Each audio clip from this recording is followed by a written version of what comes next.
Good morning, dear students. I will take revision. Sorry, I am teaching chapter 15 and I will start real and virtual images. What is the real and virtual images?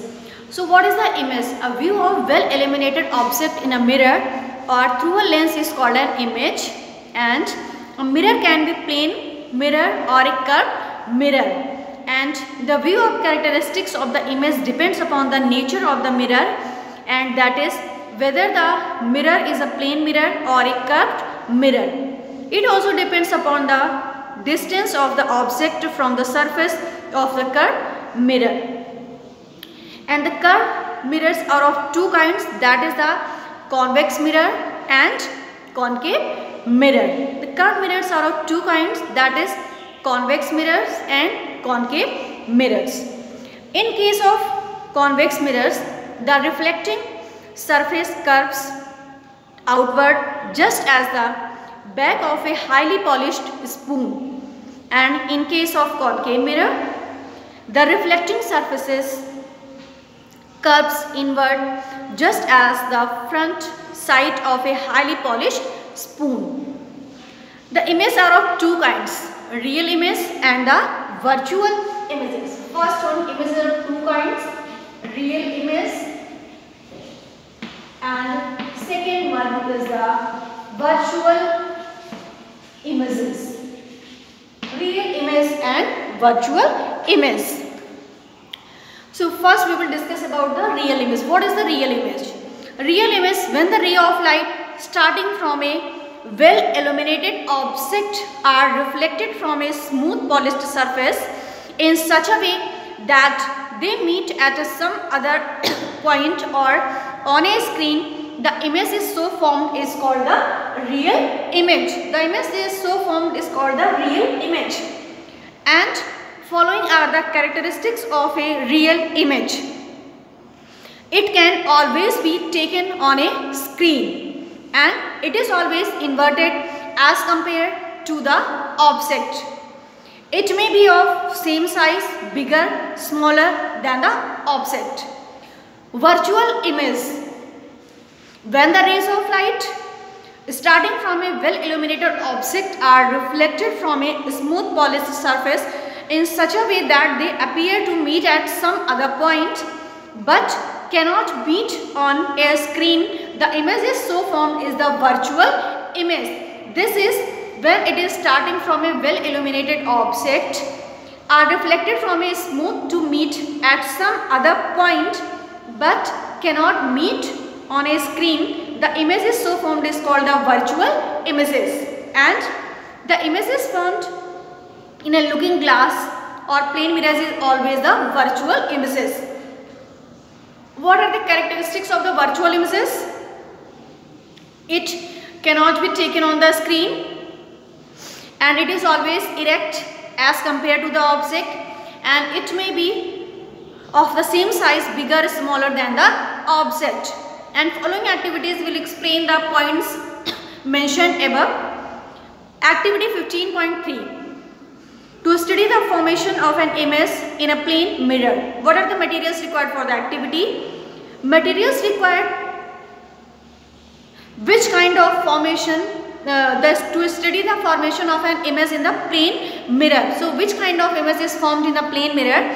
In this activity for the, what are the materials required for the activity?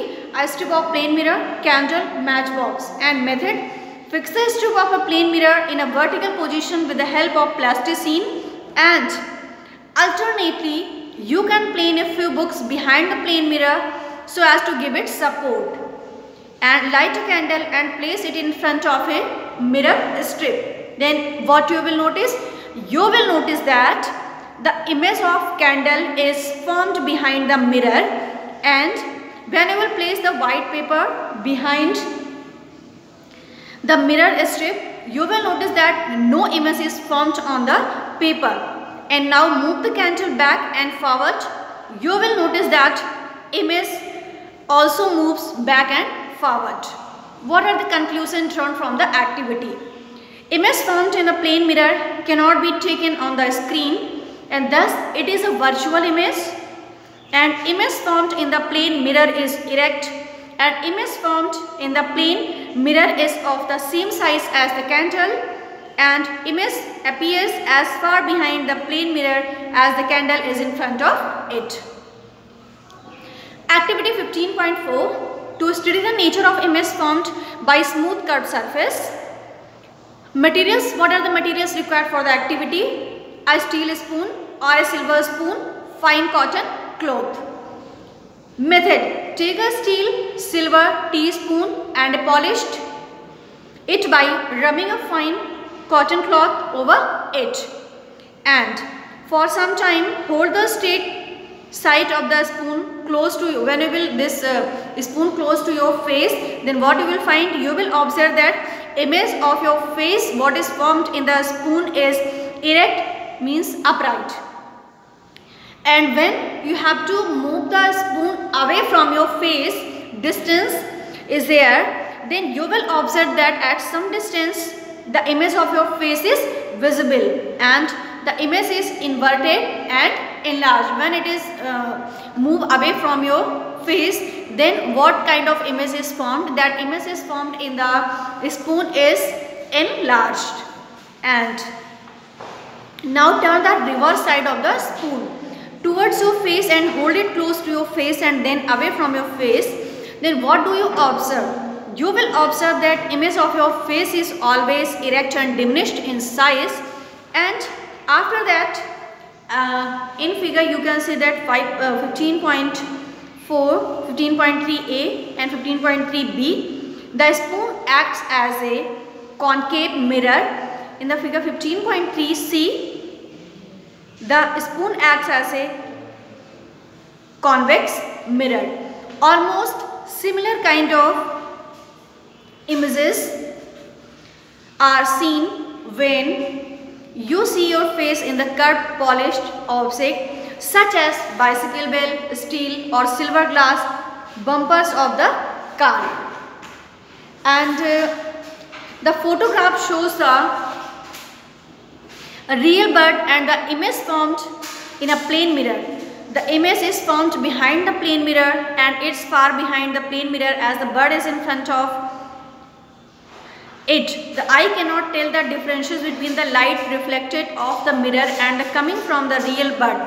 Such an image is always virtual as it cannot be taken on a screen. Some oral questions are given on page number 172, and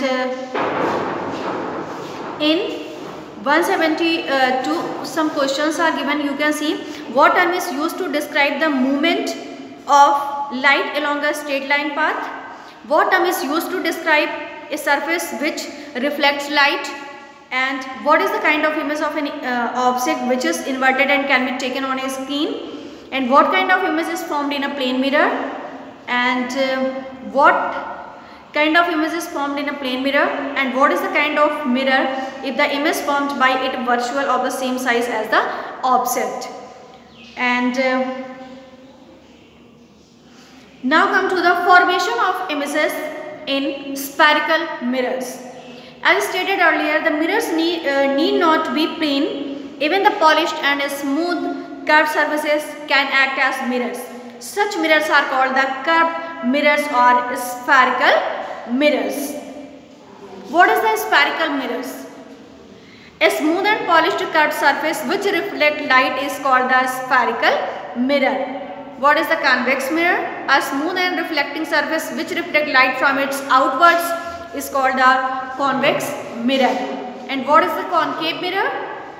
A smooth and reflecting surface which reflects light from its inward curving surface is called the concave mirror. So you will take revision from here, formation of images in the spherical mirrors, and so you will take revision till here. Definitions: spherical mirror, convex mirror and concave mirror. You will take revision till here, and I will start from activity 15.5. To study the image, to study the change in position, size and nature of image formed in a concave mirror with the change in position of the object. When position of the object is changed, then which kind of image is formed? So till here you will take revision.